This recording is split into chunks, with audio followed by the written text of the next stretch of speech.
राधे राधे दोस्तों, जय श्री कृष्णा। जया एकादशी क्यों मनाई जाती है, सुनिए पौराणिक कथा। जय श्री कृष्ण भक्तों, जया एकादशी का व्रत भगवान विष्णु को समर्पित है। इस दिन का व्रत करने से भूत पिशाच योनि से मुक्ति मिलती है। आइए जानते हैं जया एकादशी क्यों मनाई जाती है और इसके महत्व क्या है। धार्मिक मान्यता है कि इस दिन श्री राम का नाम जपने, रामायण पढ़ने और सुनने से व्यक्ति की कोई भी शुभ इच्छा पूरी हो जाती है। रामनवमी के दिन भगवान राम की पूजा करने से व्यक्ति के जीवन से चिंताएं और कलेश हमेशा के लिए दूर हो जाते हैं और उसी भगवान श्री राम का आशीर्वाद भी प्राप्त होता है। इस दिन भगवान विष्णु की पूजा अर्चना करने से साधक को प्रेत योनि से मुक्ति मिलती है।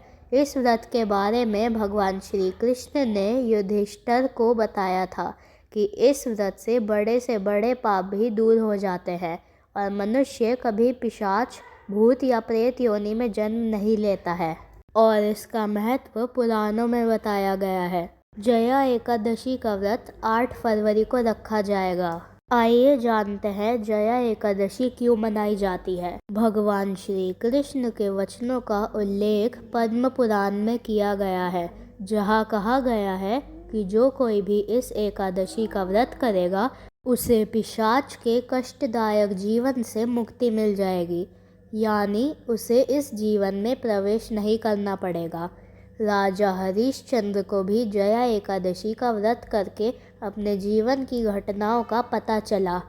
पौराणिक कथाओं के अनुसार यह दिन बहुत ही शुभ माना जाता है। इस व्रत के बारे में भगवान श्री कृष्ण ने युधिष्ठिर को बताया था कि इस व्रत को करने से मनुष्य ब्रह्म हत्या जैसे पाप से मुक्त हो सकता है। यह भी माना जाता है कि यदि कोई आस्तिक व्यक्ति इस व्रत को पूरी श्रद्धा से करता है तो उसे भूत प्रेत या पिशाच की यातना नहीं झेलनी पड़ती। शास्त्रों में जया एकादशी के व्रत का बहुत महत्व है। इस एकादशी का ध्यान पूर्वक व्रत करने से नीच जीवन से मुक्ति मिल जाती है। पद्म पुराण के अनुसार श्री कृष्ण ने युधिष्ठिर को एकादशी तिथियों का महत्व समझाते हुए बताया कि जया एकादशी प्राणी के वर्तमान और पिछले जन्म के सभी पापों को दूर करने वाली सर्वोत्तम तिथि है। इस व्रत को करने से प्रेत योनि से मुक्ति मिलती है। इस दिन श्री हरि की विधिवत पूजा करने से साधक को हर पाप से भी मुक्ति मिलती है। भक्तों, अब हम सुनेंगे स्वर्ग में स्थान देने वाली जया एकादशी व्रत की पौराणिक कथा। दुर्भाग्य, दरिद्रता, कष्टों से मुक्ति तथा मोक्ष प्राप्ति के लिए जया एकादशी व्रत रखा जाता है। पद्म पुराण में वर्णित इस एकादशी की कथा के अनुसार देवराज इंद्र स्वर्ग में राज करते थे और अन्य सब देवगण सुखपूर्वक स्वर्ग में रहते थे। एक समय इंद्र अपनी इच्छा अनुसार नंदनवन में अप्सराओं के साथ विहार कर रहे थे और गंधर्व गान कर रहे थे। उन गंधर्वों में प्रसिद्ध पुष्पदंत तथा उसकी कन्या पुष्पवती और चित्रसेन तथा उसकी स्त्री मालिनी भी उपस्थित थे। पुष्पवती गंधर्व कन्या माल्यवान को देखकर उस पर मोहित हो गई और माल्यवान पर काम बाण चलाने लगी। उसने अपने रूप, लावण्य और हाव भाव से माल्यवान को वश में कर लिया। हे राजन, वह पुष्पवती अत्यंत सुंदर थी। अब वह इंद्र को प्रसन्न करने के लिए गान करने लगे। उसके ठीक प्रकार ना गाने तथा स्वर ताल ठीक न होने से इंद्र इनके प्रेम को समझ गया और उन्होंने इसमें अपना अपमान समझकर उनको शाप दे दिया। इंद्र ने कहा, हे मूर्खों, तुमने मेरी आज्ञा का उल्लंघन किया है, इसलिए तुम्हारा धिक्कार है। अब तुम दोनों स्त्री पुरुष के रूप में मृत्यु लोक में जाकर पिशाच रूप धारण करो और अपने कर्म का फल भोगो। इंद्र का ऐसा श्राप सुनकर वे अत्यंत दुखी हुए और हिमालय पर्वत पर दुखपूर्वक अपना जीवन व्यतीत करने लगे। उन्हें गंध रस तथा स्पर्श आदि का कुछ भी ज्ञान नहीं था। वहाँ उन्हें अत्यंत दुख मिल रहे थे। उन्हें एक क्षण के लिए भी निंदा नहीं आती थी।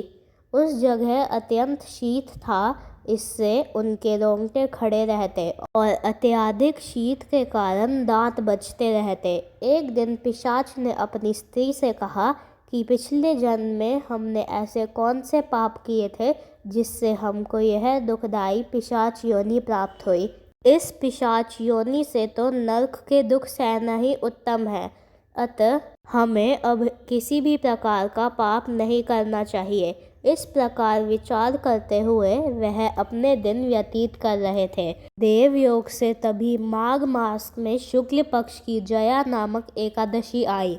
उस दिन उन्होंने कुछ भी भोजन नहीं किया और ना कोई पाप कर्म ही किया, केवल फल फूल खाकर ही दिन व्यतीत किया और सायंकाल के समय पीपल के वृक्ष के नीचे बैठ गए। उस समय सूर्य भगवान अस्त हो रहे थे।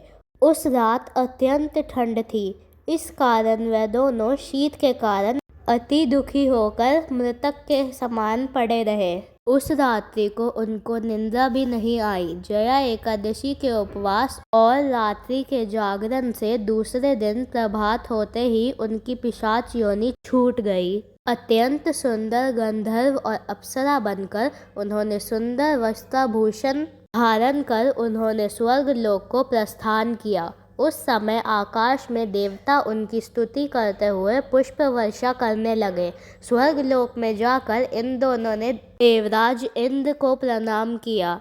इंद्र इनको पहले रूप में देखकर अत्यंत आश्चर्यचकित हुए और पूछने लगे कि तुमने अपनी पिशाच योनि से किस तरह छुटकारा पाया, मुझे बतलाओ। माल्यवान बोले, हे देवराज इंद्र, भगवान विष्णु की कृपा और जया एकादशी के व्रत के प्रभाव से ही हमारी पिशाच देह छूटी है।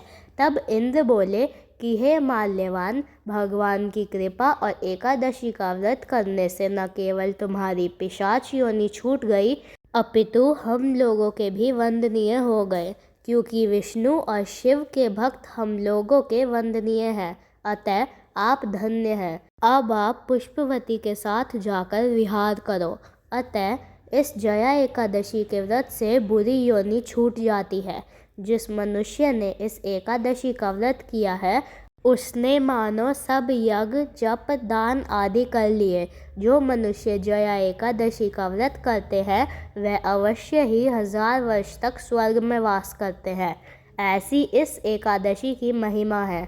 सबसे पहले एकादशी के एक दिन पहले दशमी के दिन संध्या के बाद अन्न भोजन ग्रहण न करें। दूसरे दिन प्रातः ब्रह्म मुहूर्त में उठे और स्नान आदि नित्य कर्म से निवृत्त होकर भगवान विष्णु की मंगला आरती करें और उसके बाद तुलसी देवी को जल अर्पण करें। उनकी 3 बार प्रदक्षिणा करें और उन्हें प्रणाम करते हुए उनके मंत्र का उच्चारण करें।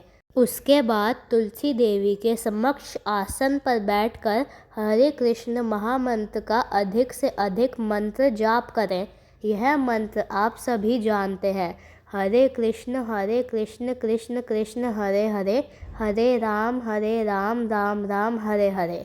एकादशी के दिन उपवास आप अपनी शारीरिक क्षमता के अनुसार अलग अलग प्रकार से कर सकते हैं, जैसे कि संपूर्ण निर्जल उपवास जिसमें अन्न या जल नहीं लिया जाता, या फिर केवल जल के साथ दूध और फल के साथ ही अपने एकादशी प्रसाद दूध फल आदि के साथ। लेकिन सबसे महत्वपूर्ण बात यह है कि इस दिन गेहूँ, चावल, दाल, फलियाँ आदि का भोजन में प्रयोग बिल्कुल भी ना करें। व्यर्थ की चर्चा, निंदा, झूठ आदि से बचें और अधिक से अधिक हरे कृष्ण महामंत्र का जाप करें। दूसरे दिन प्रातः उठकर भगवान की मंगला आरती दर्शन करें और व्रत पारण के समय पर प्रसाद के साथ अपना व्रत खोलें। इस दिन यदि संभव हो तो ब्राह्मणों को दान भी देना चाहिए। धन्यवाद। दोस्तों, आपको यह कथा और जानकारी पसंद आई हो तो वीडियो को लाइक करें और कमेंट बॉक्स में जय श्री कृष्ण अवश्य लिखें और कृपया मेरे चैनल को सब्सक्राइब करें। राधे राधे।